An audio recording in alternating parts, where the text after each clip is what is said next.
समंदर में silent killer तैनात, चीन के होश फाख्ता।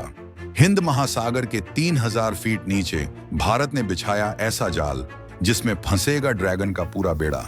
लद्दाख की ठंड में भी प्रचंड प्रहार, दुनिया का इकलौता हेलीकॉप्टर जो सियाचिन पर भी उड़ेगा और दुश्मन को घर में घुसकर ठोकेगा।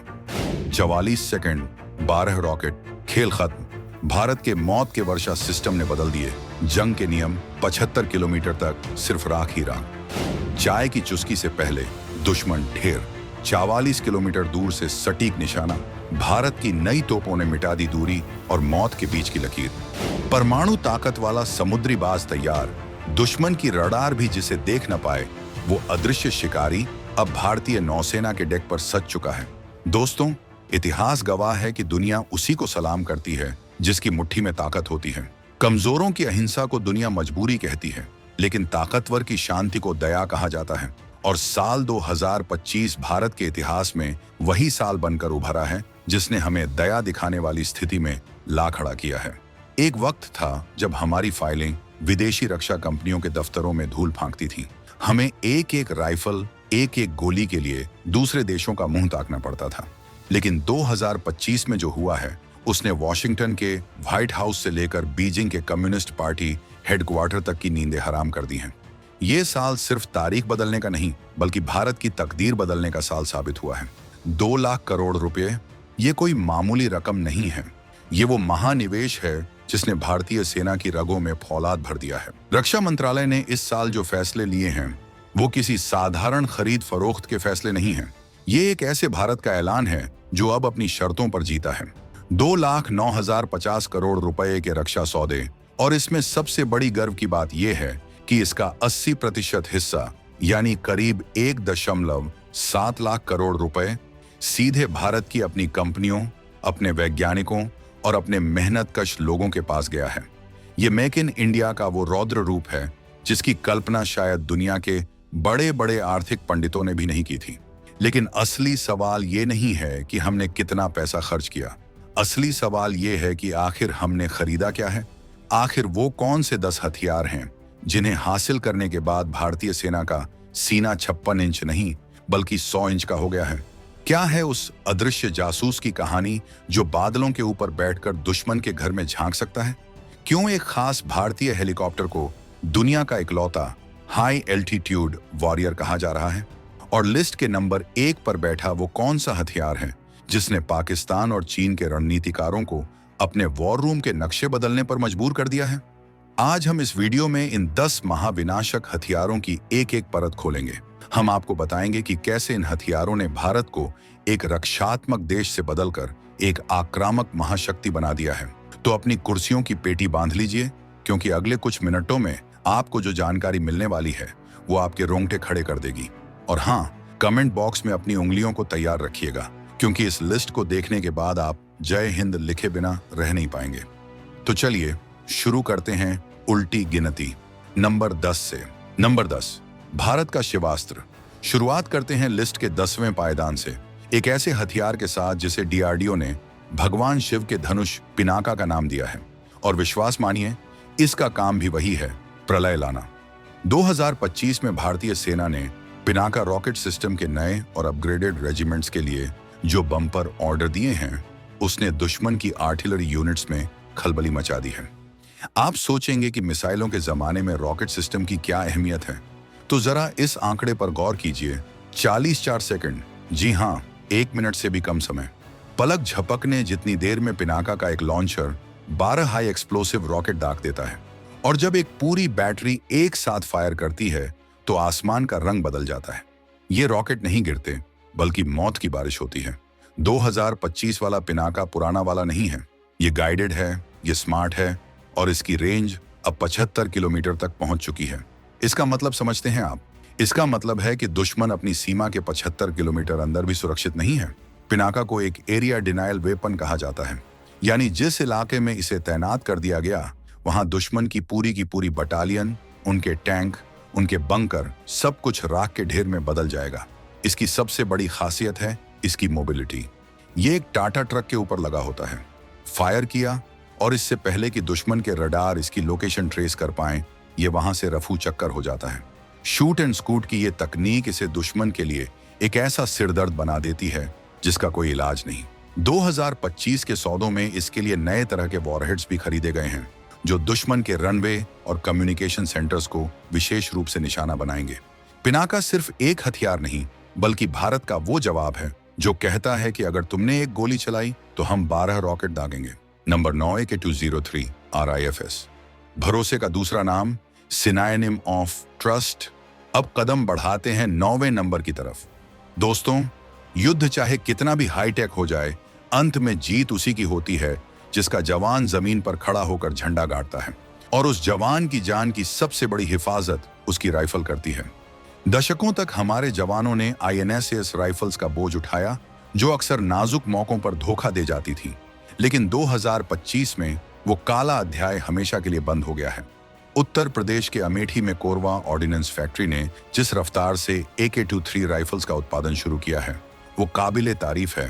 रूस के सहयोग से बनी ये राइफल दुनिया की सबसे प्रसिद्ध कलाशनिकोव सीरीज का सबसे आधुनिक और घातक अवतार है।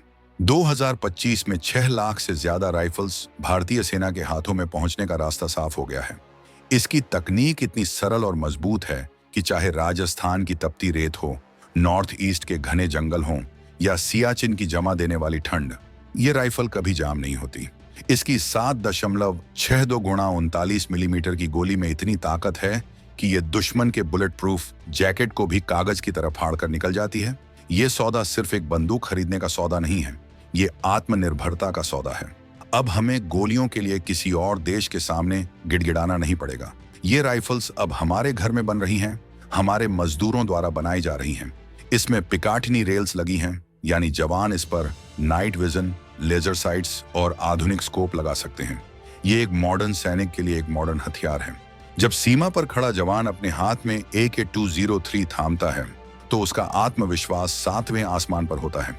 उसे पता है कि ट्रिगर दबाते ही सामने वाला दुश्मन इतिहास बन जाएगा। Number 8, project 7A and 15B, समंदर के Baahubali, the titans of the ocean. अब जरा नजर डालते हैं उस विशाल नीले समंदर पर जो आने वाले वक्त में दुनिया की राजनीति का केंद्र बनने वाला है। 8वें नंबर पर है भारतीय नौसेना की वो उपलब्धि जिसने हिंद महासागर में चीन की मोतियों की माला, स्ट्रिंग ऑफ पर्ल्स को तोड़कर बिखेर दिया है। जनवरी 2025 भारतीय नौसेना के लिए स्वर्ण अक्षरों में लिखा गया महीना था, जब एक साथ 3 महाशक्तिशाली युद्धपोत बेड़े में शामिल हुए। INS सूरत, INS नीलगिरी और INS वक्षेर। सबसे पहले बात करते हैं INS सूरत की। ये विशाखापत्तनम क्लास का गाइडेड मिसाइल डिस्ट्रॉयर है। नाम में ही तबाही है। ये 7000 टन से ज्यादा वजनी फौलाद का वो चलता फिरता किला है जिस पर ब्रह्मोस मिसाइलें तैनात हैं। ये दुश्मन के जहाज को क्षितिज के पार ही ट्रैक करके उसे डुबो सकता है। फिर आता है INS नीलगिरी जो प्रोजेक्ट 17A का स्टील्थ फ्रिगेट है। इसकी बॉडी को ऐसे डिजाइन किया गया है कि दुश्मन के रडार की किरणें इससे टकराकर वापस नहीं जाती बल्कि बिखर जाती हैं। मतलब दुश्मन को लगेगा कि सामने खाली समंदर है, लेकिन असल में वहां मौत खड़ी होगी। और तीसरी INS वक्षीर जो स्कॉर्पियन क्लास की आखिरी पनडुब्बी है। ये पानी के नीचे बिना आवाज किए हफ्तों तक छिपी रह सकती है। इसका काम है जासूसी करना, माइन बिछाना और मौका मिलते ही दुश्मन की पनडुब्बियों को टॉर्पीडो से उड़ा देना। इन तीनों के 2025 में कमीशन होने का मतलब है कि भारत ने अब अपनी समुद्री सीमाओं पर एक लोहे की दीवार खड़ी कर दी है। अब चाहे वो मलक्का स्ट्रेट हो या अरब सागर, हर जगह भारतीय नौसेना का ही दबदबा होगा। ये जहाज सिर्फ लोहे के टुकड़े नहीं हैं, ये भारत की ब्लू वाटर नेवी बनने की महत्वाकांक्षा का जीता जागता सबूत है। नंबर 7, एमका 5वीं पीढ़ी का भूतिया योद्धा, द गोस्ट वॉरियर। अब हम बात करने जा रहे हैं उस सपने की जो 2025 में हकीकत की उड़ान भरने के लिए तैयार हो गया है। 7वें नंबर पर है वो प्रोजेक्ट जो भारत को अमेरिका, रूस और चीन की उस एलीट लीग में शामिल करता है जहां घुसना हर किसी के बस की बात नहीं। मई 2025 में सरकार ने एमका एडवांस्ड मीडियम कॉम्बैट एयरक्राफ्ट के फाइनल बजट और प्रोटोटाइप को जो मंजूरी दी है वो एक क्रांतिकारी कदम है। ये भारत का अपना 5वां जनरेशन फाइटर जेट है। लेकिन इसमें ऐसा क्या खास है जो इसे राफेल या सुखोई से अलग बनाता है? जवाब है स्टील्थ। एमका आसमान में उड़ेगा तो सही, लेकिन रडार पर दिखाई नहीं देगा। इसकी बनावट, इसका पेंट और इसका डिजाइन ऐसा है कि ये रेडियो तरंगों को सोख लेता है। इसे हवा का भूत कहा जा सकता है। ये दुश्मन के इलाके में घुसेगा, अपना मिशन पूरा करेगा, बम गिराएगा और वापस आ जाएगा, और दुश्मन अपनी रडार स्क्रीन पर मक्खियां ही मारता रह जाएगा। 2025 में इस प्रोजेक्ट के तेज होने का रणनीतिक महत्व बहुत बड़ा है। चीन ने अपना J-20 तैनात कर दिया है। पाकिस्तान, तुर्की और चीन से 5वीं पीढ़ी के विमान मांग रहा है। ऐसे में भारत का एमका ही वो जवाब है जो शक्ति संतुलन को हमारे पक्ष में झुकाएगा। इसमें सुपर क्रूज तकनीक होगी, यानी ये बिना ज्यादा ईंधन जलाए ध्वनि की गति से तेज उड़ सकेगा। इसके हथियार इसके पेट के अंदर छिपे होंगे ताकि रडार को पता न चले। ये भारत के एरोस्पेस वैज्ञानिकों की तपस्या का फल है। एमका का आना ये बताता है कि अब हम टेक्नोलॉजी के लिए पश्चिम के गुलाम नहीं रहेंगे। हम अपना आसमान अपने विमानों से सुरक्षित करेंगे। नंबर 6, ब्रह्मोस मिसाइल, रफ्तार का सौदागर, द मर्चेंट ऑफ स्पीड। छठे नंबर पर है वो नाम जो आज दुनिया भर में भारत की शक्ति का पर्यायवाची बन चुका है, ब्रह्मोस। 2025 का साल ब्रह्मोस के लिए एक ग्लोबल ब्रांड बनने का साल रहा। भारत ने न केवल अपनी तीनों सेनाओं, जल, थल और नभ के लिए इसके अपग्रेडेड वर्जन खरीदे, बल्कि दुनिया को इसे बेचकर यह साबित कर दिया कि हम अब हथियारों के बाजार में एक बड़े खिलाड़ी हैं। फिलीपींस को ब्रह्मोस की डिलीवरी और वियतनाम, इंडोनेशिया जैसे देशों से चल रही बात ने चीन के पिछवाड़े में ही उसकी घेराबंदी कर दी है। ब्रह्मोस की सबसे बड़ी ताकत है उसकी रफ्तार। ये ध्वनि की गति से 3 गुना तेज, यानी करीब 2.8 से 3 मैक की स्पीड से उड़ती है। दुनिया का कोई भी मौजूदा एयर डिफेंस सिस्टम, चाहे वो अमेरिका का पैट्रियट हो या रूस का S-400, ब्रह्मोस को रोकने में पसीने छोड़ देता है। इसकी काइनेटिक एनर्जी इतनी ज्यादा होती है कि अगर इसके आगे वॉरहेड, विस्फोटक न भी लगाया जाए तो भी सिर्फ टकराने भर से ये बड़े बड़े युद्धपोतों को 2 हिस्सों में चीर सकती है। 2025 में इसके जो नए सौदे हुए हैं उनमें इसकी रेंज को 290 किलोमीटर से बढ़ाकर 450 और फिर 800 किलोमीटर तक ले जाने वाले वेरिएंट्स शामिल हैं। अब सुखोई 30 MKI से दागी जाने वाली ब्रह्मोस NG पर काम हो रहा है, जो वजन में हल्की होगी। मतलब एक विमान अब ज्यादा मिसाइलें ले जा सकेगा। सोचिए, हिंद महासागर में गश्त लगाता एक भारतीय सुखोई और उसके नीचे लटकी हुई मौत। दुश्मन का जहाज हजारों किलोमीटर दूर से ही रास्ता बदलने पर मजबूर हो जाएगा। ब्रह्मोस भारत का वो ब्रह्मास्त्र है जिसका कोई तोड़ आज तक नहीं बना है। नंबर 5, ज़ोरवर लाइट टैंक, पहाड़ों का राजा, द किंग ऑफ माउंटेन्स। अब हम लिस्ट के ठीक बीच में आ पहुंचे हैं। 5वें नंबर पर है वो हथियार जिसका जन्म ही एक विशेष मकसद के लिए हुआ है, चीन के गुरूर को हिमालय की चोटियों पर कुचलना। याद कीजिए 2020 का वो दौर जब गलवान घाटी में तनाव था। चीन ने अपने हल्के टैंक पहाड़ों पर चढ़ा दिए थे और हमारे भारी भरकम T-90 और T-70 2 टैंकों को वहां के सकरे रास्तों और कमजोर पुलों पर ले जाना एक लॉजिस्टिक्स दुस्वप्न बन गया था। भारत ने कसम खाई थी कि अगली बार ऐसा नहीं होगा, और 2025 में वो कसम पूरी हुई है ज़ोरावर लाइट टैंक के साथ। 59 टैंकों का पहला ऑर्डर और 295 की पाइपलाइन। ज़ोरावर, ये नाम ही उस महान डोगरा जनरल ज़ोरावर सिंह की याद दिलाता है जिन्होंने तिब्बत के कलेजे में घुसकर तिरंगा फहराया था। 25 टन का ये टैंक किसी फर्राटा धावक की तरह है। इसे विशेष रूप से लद्दाख, सिक्किम और अरुणाचल प्रदेश के ऊंचे पहाड़ों के लिए डिजाइन किया गया है। जहां हवा विरली होती है और इंजन का दम घुटने लगता है, वहां ज़ोरावर पूरी ताकत से दहाड़ता है। इसमें आर्टिफिशियल इंटेलिजेंस का इंटीग्रेशन है।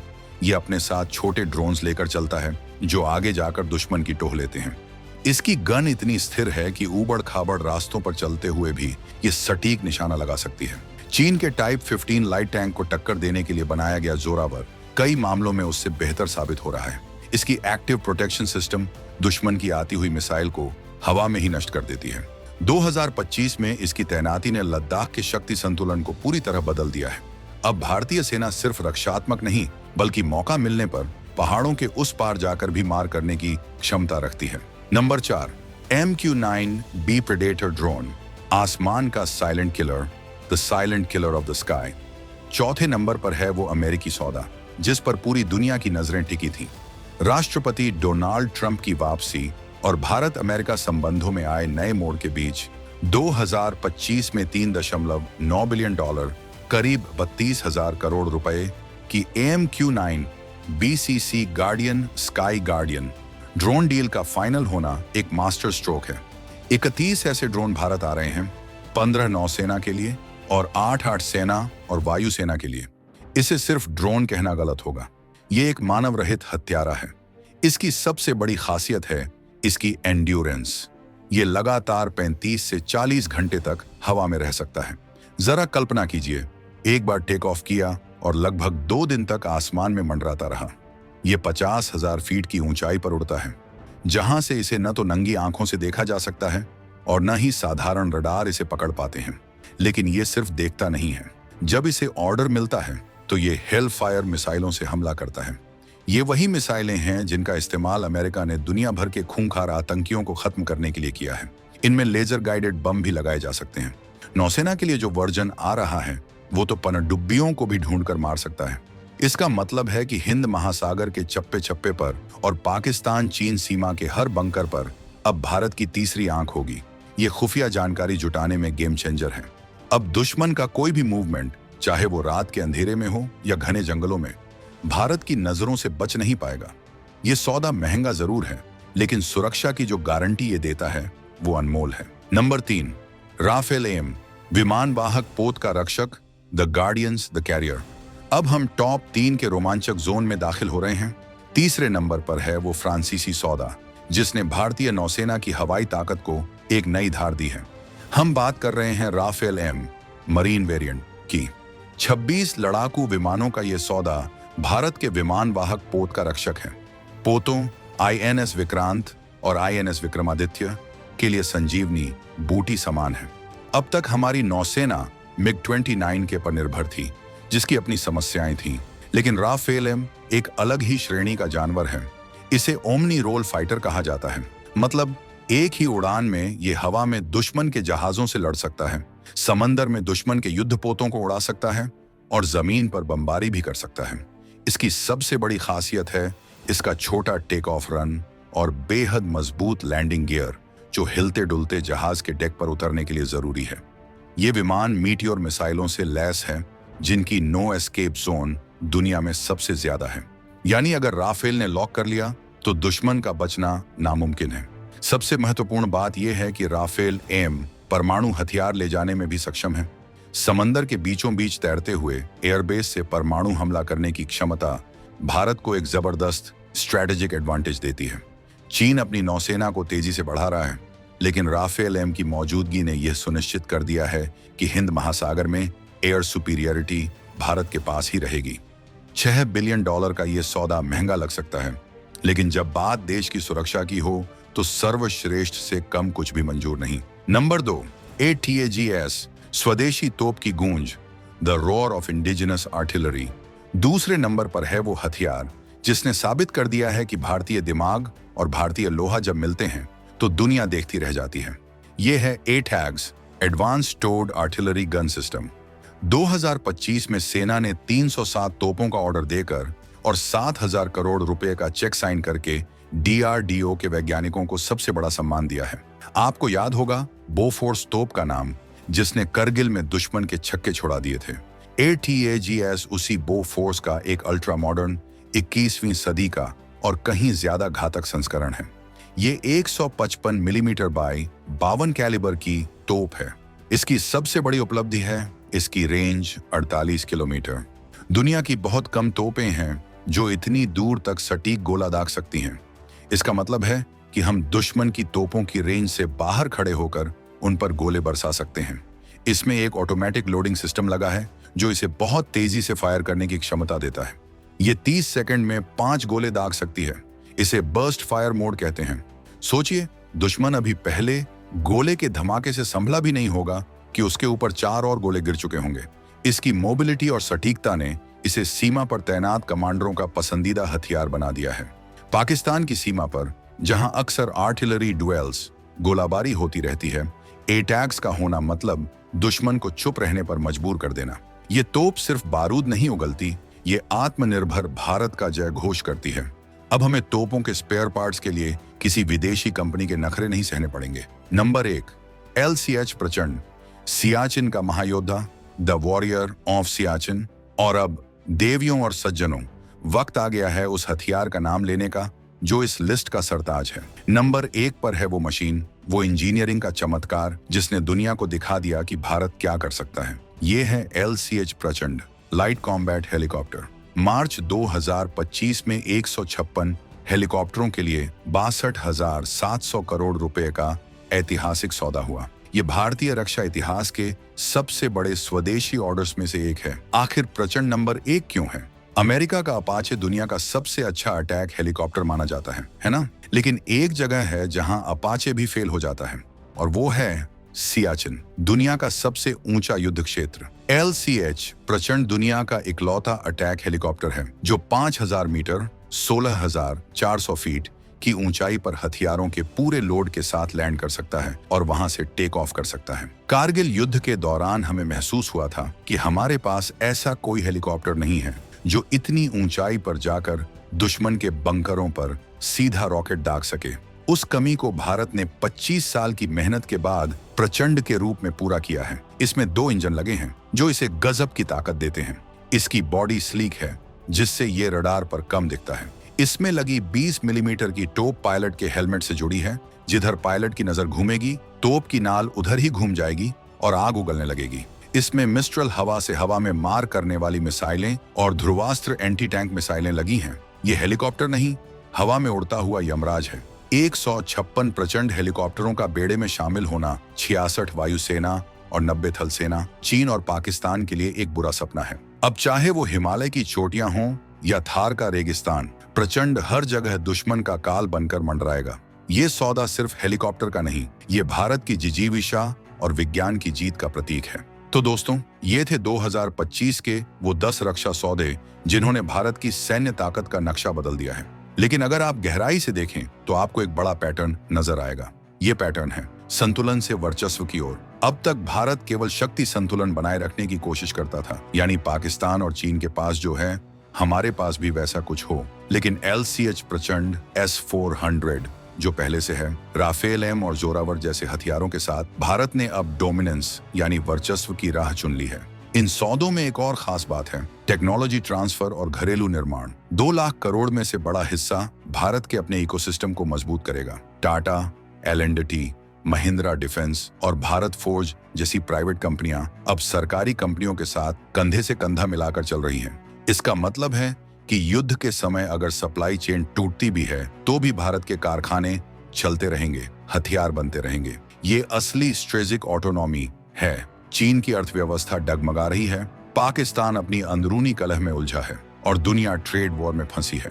ऐसे नाजुक वक्त में भारत का ये सैन्य उदय उसे ग्लोबल साउथ की आवाज और सुरक्षा का नेट प्रोवाइडर बनाता है। हम अब सिर्फ अपनी सुरक्षा नहीं कर रहे, बल्कि हिंद महासागर क्षेत्र के छोटे देशों को भी सुरक्षा की गारंटी दे रहे हैं। ये 10 हथियार भारत के 10 वचन हैं अपनी संप्रभुता और अखंडता की रक्षा के। इन 10 हथियारों की गर्जना सुनकर शायद आपको लग रहा होगा कि भारत की तैयारी पूरी हो चुकी है। आपको लग रहा होगा कि अब इससे ज्यादा और क्या ही होगा। लेकिन ठहरिए, तस्वीर अभी बाकी है। जो मैंने आपको बताया वो है जो दुनिया को दिख रहा है, लेकिन जो दुनिया को नहीं दिख रहा वो इससे कहीं ज्यादा खतरनाक और रहस्यमयी है। आपको इन 10 हथियारों में से कौन सा हथियार सबसे ज्यादा दमदार लगा? क्या आपको लगता है कि प्रचंड हेलीकॉप्टर चीन के जंगी मंसूबों पर पानी फेर पाएगा, या फिर राफेल M समंदर का असली राजा साबित होगा? अपनी राय खुलकर कमेंट बॉक्स में लिखें।